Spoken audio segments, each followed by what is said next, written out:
नमस्कार। Weekend lecture series में मैं डॉक्टर अमिताभ सिंह एक बार फिर आपका हार्दिक स्वागत करता हूं। आज राजस्थान से वंदना शर्मा जी का प्रश्न मैंने लिया है।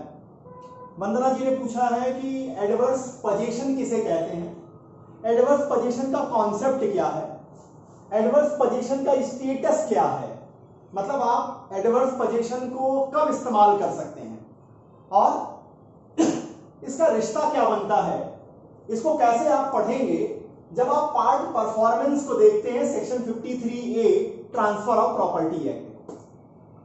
तो इसमें सबसे पहले डिस्कस करेंगे कि आखिर कॉन्सेप्ट है क्या एडवर्स पोजीशन का, क्या कहा जाता है एडवर्स पोजीशन। प्रिवी काउंसिल ने कोरिया वर्सेस एकू हेली के केस में इसे कब रिकॉग्नाइज किया। इसके बाद अगर आप एडवर्स पोजीशन को लेकर प्लीड कर रहे हैं, आप अगर अपने डिफेंस में एडवर्स पोजीशन का क्लेम ले रहे हैं, ग्राउंड उठा रहे हैं, तो किन किन बातों को आपको प्लीड करना पड़ेगा इसको देखेंगे। फिर आते हैं कि आखिर नेचर क्या है। नेचर कहने का मतलब कि क्या आप एडवर्स पोजीशन को एक शील्ड की तरह इस्तेमाल करेंगे, अपने बचाव में क्लेम करेंगे, या आप कोर्ट से डिक्लेरेटरी डिग्री भी डिमांड कर सकते हैं, मतलब आप अटैक की पॉलिसी भी अख्तियार कर पाएंगे। तो यहां पर 2014 तक अगर गुरुद्वारा साहब वर्सेस ग्राम पंचायत विलेज सिरथला की केस को आप देखेंगे, और वहीं स्टेट ऑफ उत्तराखंड वर्सेस मंदिर श्री लक्ष्मी सिद्ध महाराज की केस तक सुप्रीम कोर्ट का एक रुख था। इसे बाद में सुप्रीम कोर्ट ने बदल दिया। इस बदलने का क्या डायमेंशन आएगा ये भी आपके सामने डिस्कस करेंगे। अब इसके बाद बात उठेगी ट्रांसफर ऑफ प्रॉपर्टी के सेक्शन नंबर 53A की, जो पार्ट परफॉर्मेंस के रूप में जानी जाती है। शुरू करते हैं आज का topic, status of adverse possession and its relation to section 53A transfer of property which is known as part performance. Adverse possession है क्या? सबसे पहले तो ये समझिए कि पोजीशन क्या है। कोई भी प्रॉपर्टी किसी भी व्यक्ति के जब हाथ में है, उसके कस्टडी में है, तो कहा जाता है कि उसका पोजीशन है। अब ज्यूरिस्प्रूडेंस को जब हम देखते हैं तो वहां यह माना जाता है कि पोजीशन के दो एलिमेंट हैं, एक कॉर्पस पोजेसनिस कहा जाता है और दूसरा एनिमस पोजेंडेंडाई कहा जाता है। कॉर्पस पोजेसनिस कहने का मतलब कि फिजिकली वो दिखता है कि आप पोजीशन में हैं। फॉर एग्जाम्पल, आपके घर पे कार है, आप कार राइड कर रहे हैं, तो कॉर्पस है कि आप उस कार के अंदर हैं, कॉर्पस वो आपके पोजीशन में है, फिजिकली भी ये चीज दिख रही है। दूसरा है कि कभी कभी सामान या वस्तु या संपत्ति आपके फिजिकली पोजीशन में नहीं होते हुए भी आपके पोजीशन में होती है। इसके लिए क्या है, इसको कहते हैं mental element of the position, और in another words we can say that animus possidendi. मतलब आपने अपनी कार चलाने के लिए अपने मित्र को दे दी है, वो उसे लेकर गए हैं, तो क्या आप उसका पोजीशन छोड़ देते हैं? आप उसके पोजीशन में नहीं है, तो कार अभी भी आप ही के पोजीशन में है, एनिमस पोजेंडेंडाई आपका है, ओनरशिप आप ही की मानी जाएगी। अब जरा आइए एडवर्स पोजीशन क्या है तो समझिए। प्रॉपर्टी लॉ को जब हम देखते हैं तो पोजीशन किसी भी, अब आ जाते हैं इमूवेबल प्रॉपर्टी पर, कि इमूवेबल प्रॉपर्टी के केस में जब हम ट्रांजैक्शन को देखते हैं या ट्रांसफर को देखते हैं, तो ट्रांसफर का मतलब क्या है, एक व्यक्ति से दूसरे व्यक्ति के हाथों में प्रॉपर्टी से रिलेटेड राइट्स का शिफ्ट होना या एक हाथ से दूसरे हाथ पे कन्वेंस होना। अब ट्रांसफर ऑफ प्रॉपर्टी का कहना यह है कि दोनों व्यक्ति क्या होने चाहिए, कंपिटेंट होने चाहिए, साउंड माइंड के होने चाहिए, और उनके बीच में जो ट्रांसफर ऑफ प्रॉपर्टी की बाकी शर्तें हैं वो पूरी करते हैं, तो एक के हाथ से दूसरे के हाथ में राइट जाएगा। लेकिन एडवर्स पोजीशन एक अलग कॉन्सेप्ट है। एडवर्स पोजीशन कहने का मतलब है कि यहां वो व्यक्ति जो संपत्ति का स्वामी है, वो संपत्ति की देखभाल नहीं कर रहा है, वो संपत्ति के अपने राइट के प्रति निग्लिजेंस या निग्लेक्ट कर रहा है, निग्लिजेंस कर रहा है, और उस प्रॉपर्टी की देखभाल कोई और व्यक्ति कर रहा है, कोई और व्यक्ति उस प्रॉपर्टी का केयर टेकिंग कर रहा है, उस प्रॉपर्टी को ध्यान दे रहा है। तो याद रखिएगा, इक्विटी का एक प्रिंसिपल है, जो सोता है वो खोता है।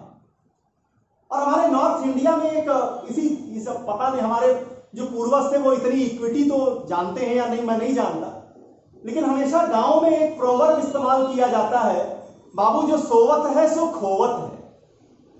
बाबू जो सोवत है सो खोवत है, मतलब आप अपने अधिकारों के प्रति अगर सो रहे हैं, अगर आप उसे क्लेम नहीं कर रहे, आप उसे जता नहीं रहे हैं, तो आपके अधिकार रहेंगे नहीं, समाप्त हो जाएंगे। ये गांव की भाषा है।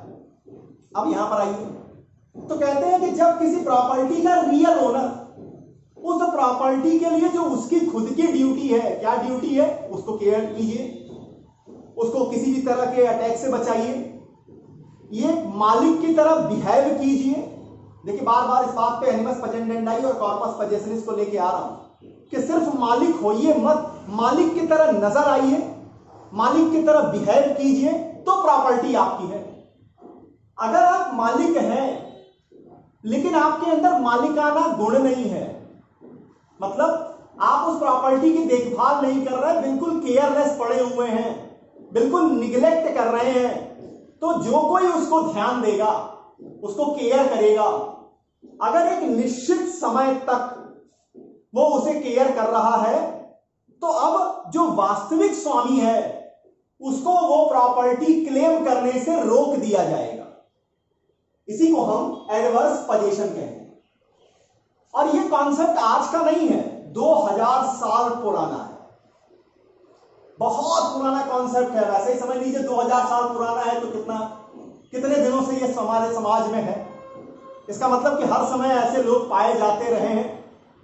एक वो व्यक्ति जो अपनी प्रॉपर्टी, अपने राइट्स को निग्लेक्ट की भूमिका से या निग्लिजेंस के जरिए देखते थे, और दूसरे वो लोग जो दूसरे की प्रॉपर्टी को केयर कर रहे थे। तो जिन्होंने केयर किया वही फिर कॉन्सेप्ट, जो सोवत है सो खोवत है, उल्टा कर दीजिए, जो जागत है सो पावत है। मतलब a person who didn't care of himself, he can't claim the property, he can't claim the right. अब आइए, अब यहां पर इस कॉन्सेप्ट को रिकॉग्नाइज किया प्रिवी काउंसिल ने 1912 में। 1912 में केस आई कोरिया वर्सेस एपुहरी में, जहां पर प्रिवी काउंसिल ने इस कॉन्सेप्ट को एडॉप्ट किया, रिकॉग्नाइज किया। अब बात आती है कि क्या कोई लॉ और स्टैट्यूट जो है वो एडवर्स पजेशन को डिस्कस करता है? तो देखिए, कोई लॉ और स्टैट्यूट तो भारत में ऐसा नहीं है जो एडवर्स पजेशन को डिस्कस या डिफाइन करता हो। सिर्फ एक सेक्शन नंबर 27 है इंडियन लिमिटेशन एक्ट 1963, जो ये कहती है कि अगर एक सामान्य संपत्ति जो सरकारी नहीं है, अगर उस पर 12 साल से और सरकारी संपत्ति पर 30 साल से कोई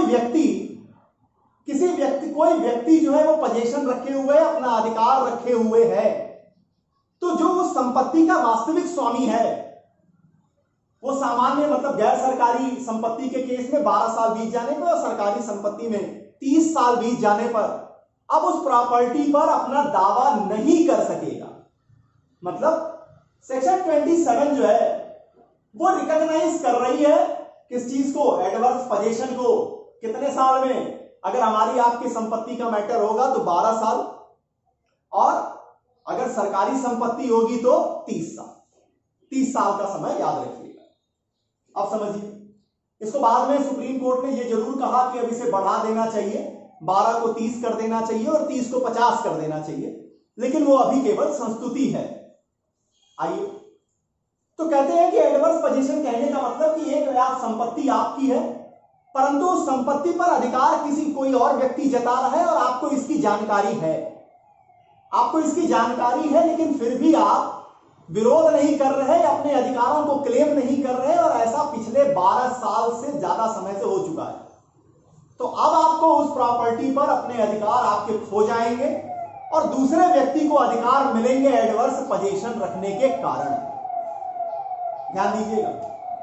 अब प्रश्न उठता है कि वो कौन कौन सी चीजें, अगर मान लीजिए आप एडवर्स पोजीशन को अपने फेवर में प्लीड कर रहे हैं, तो आपको क्या क्या बातें बतानी पड़ेंगी अपने प्लीडिंग में। अब वहां कहता है कि सबसे पहले आपको यह बताना पड़ेगा कि आप पोजीशन में कब से आए हैं, date of start inception of possession कब से है आपका। Number second, nature of possession कैसे है, मतलब आपकी स्टार्टिंग किस तरीके से हुई है। भाई प्रॉपर्टी के एक हाथ से दूसरे हाथ जाने के कुछ ही रास्ते हैं, या तो सेल के जरिए प्रॉपर्टी गई है, या मॉर्गेज के जरिए गई है, या लीज के जरिए गई है, या प्रेसिपिटेशन के जरिए गई है, या गिफ्ट के जरिए गई है, एक्सचेंज हुआ है। तो आपके नेचर ऑफ पोजीशन क्या है। दूसरी बात, फिर आपको यह प्लीड करना पड़ेगा कि क्या दूसरी पार्टी मतलब जो रियल ओनर है, क्या उसको इस बात की जानकारी है कि आपके पोजीशन में वो प्रॉपर्टी है, एडवर्स पोजीशन में है। नंबर 4, क्या आपका ये एडवर्स पोजीशन पिछले 12 साल या 30 सालों से कॉन्टिन्यूअस है, और क्या ये अनडिस्टर्ब्ड है।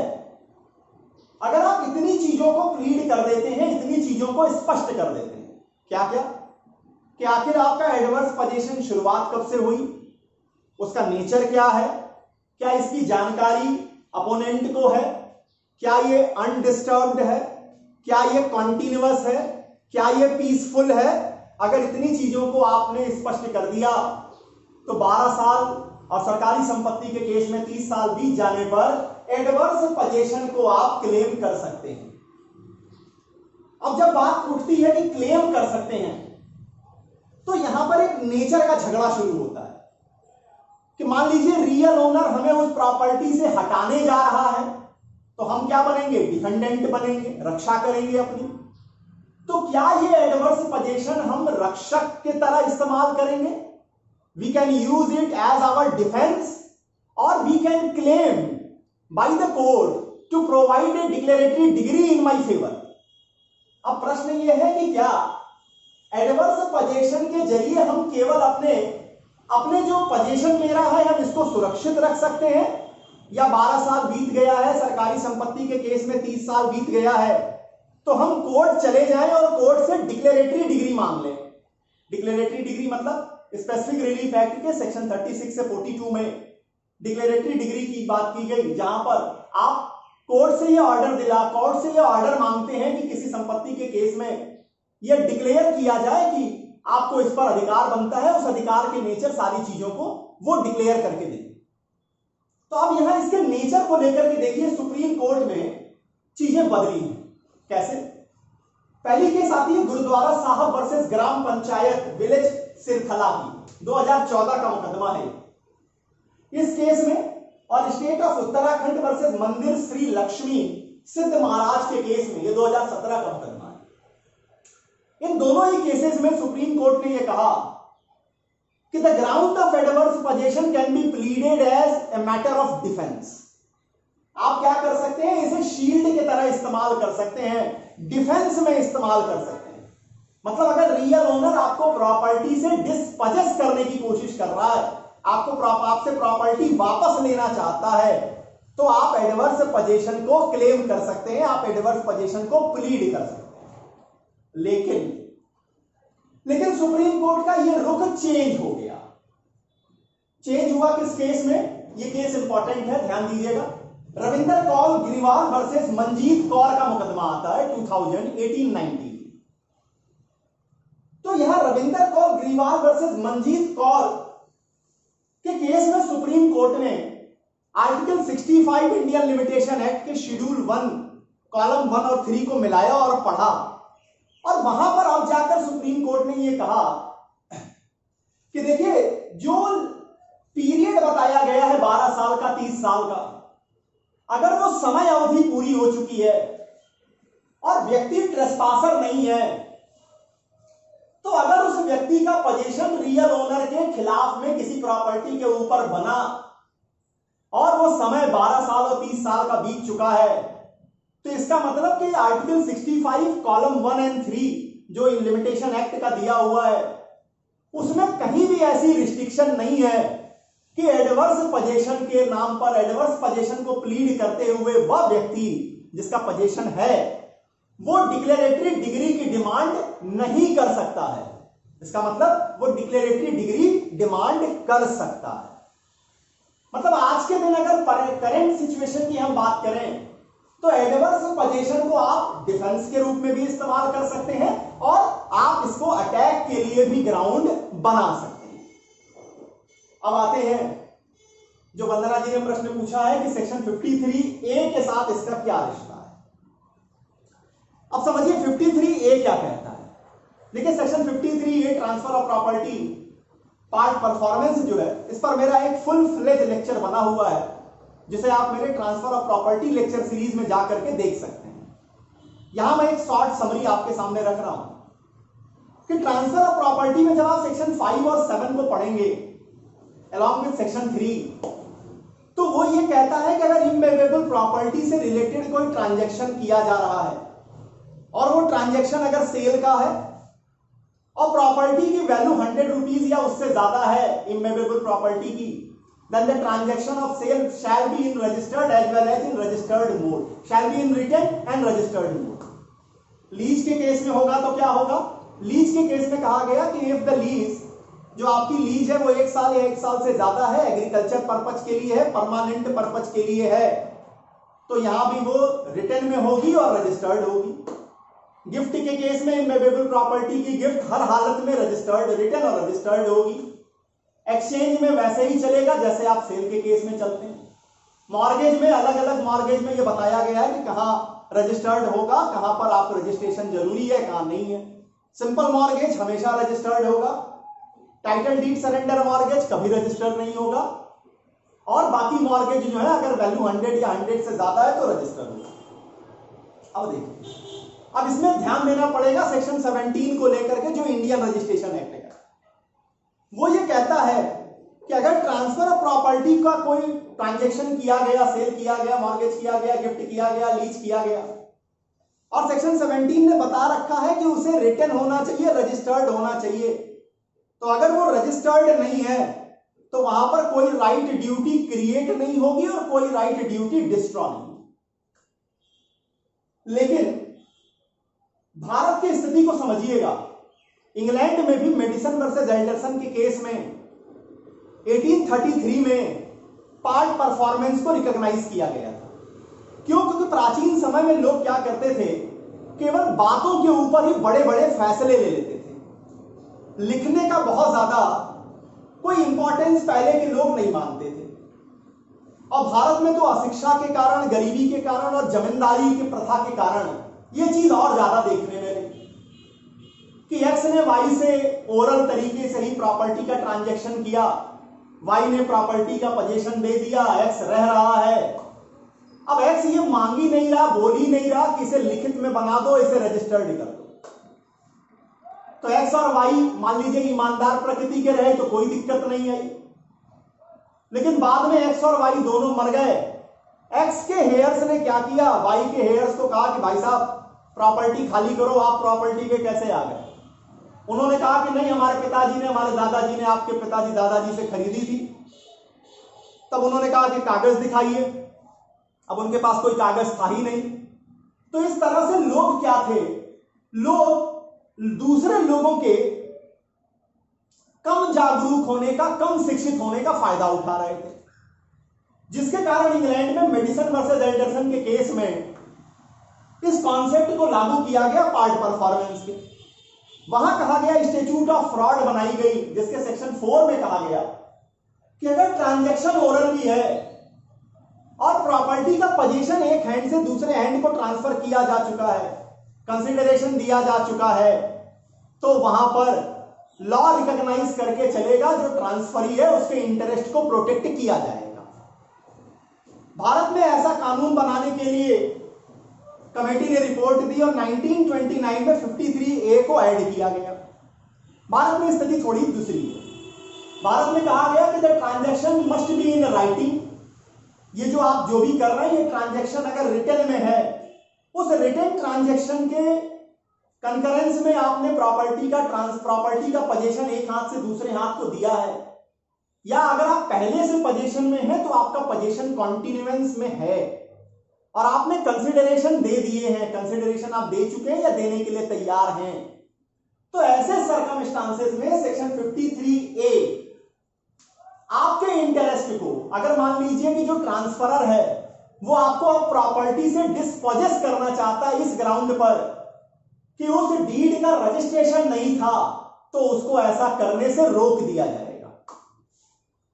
Prabodh Kumar Ganguly versus Dantemara tea company की केस आएगी, और भी इसमें काफी इंपॉर्टेंट केसेस हैं, आप उस लेक्चर सीरीज में जाके विस्तार से देख सकते हैं। तो इन दोनों का रिश्ता क्या है कि जब हम section 53A transfer of property को देखते हैं तो वहां पर adverse transfer of property part performance को क्लेम आप एज ए डिफेंडेंट कर सकते हैं, एज ए शील्ड कर सकते हैं, अपनी सुरक्षा में कर सकते हैं, और वहां पर उस ट्रांजैक्शन का, उस डीड का राइटिंग में होना जरूरी है। ध्यान दीजिएगा, अगर वो डीड राइटिंग में नहीं है तो सेक्शन 53A आपकी कोई मदद नहीं करेगा, जबकि इस तरह की कोई भी शर्त जो है वो एडवर्स पोजीशन के केस में नहीं है। दूसरी ओर 24 सितंबर 2001 के बाद अगर 24 सितंबर 2001 में एक अमेंडमेंट किया गया रजिस्ट्रेशन एक्ट में, जिसके बाद अब ट्रांसफर ऑफ प्रॉपर्टी 53A का कोई वजूद आज के दिन प्रैक्टिकली नहीं है। अब आप अगर कोई डीड लिखित में करा भी रहे हैं तो उसका रजिस्ट्रेशन, अगर आप जो भी डीड आप मतलब लिखवा रहे हैं तो 24 सितंबर 2001 के बाद की है, और आप रजिस्ट्रेशन नहीं करा रहे तो 53A भी आपकी मदद नहीं करेगा। तो ये अब सिर्फ एकेडमिक के लेवल की चीजें रह गई हैं। लेकिन जब आप एडवर्स पोजीशन को देखते हैं तो एडवर्स पोजीशन में आप डिफेंस की तरह भी इस्तेमाल कर सकते हैं और आप अटैक की तरह भी इस चीज का इस्तेमाल कर सकते हैं, इस ग्राउंड को आप यूज कर सकते हैं। तो उम्मीद करता हूं वंदना जी कि आपको आपके प्रश्न का जवाब देने में मैं सक्षम रहा, एक प्रयास रहा मेरी ओर से, और आपको यह समझने में मदद मिलेगी कि एडवर्स पोजीशन है क्या, इसके इंग्रेडिएंट्स क्या हैं, इसका स्टेटस क्या है, और क्या रिश्ता है इसका section number 53A part performance TPA के साथ। अगर विधि के क्षेत्र में आपके दिमाग में भी, आपके मन में भी कोई प्रश्न है तो आप उसे मुझे दे सकते हैं। कोशिश करूंगा कि आपके प्रश्नों का समुचित जवाब दे सकूं। तो ऐसे ही किसी और एक नए प्रश्न के साथ अगले लेक्चर में आपके सामने उपस्थित होऊंगा। तब तक के लिए बहुत बहुत धन्यवाद। नमस्कार।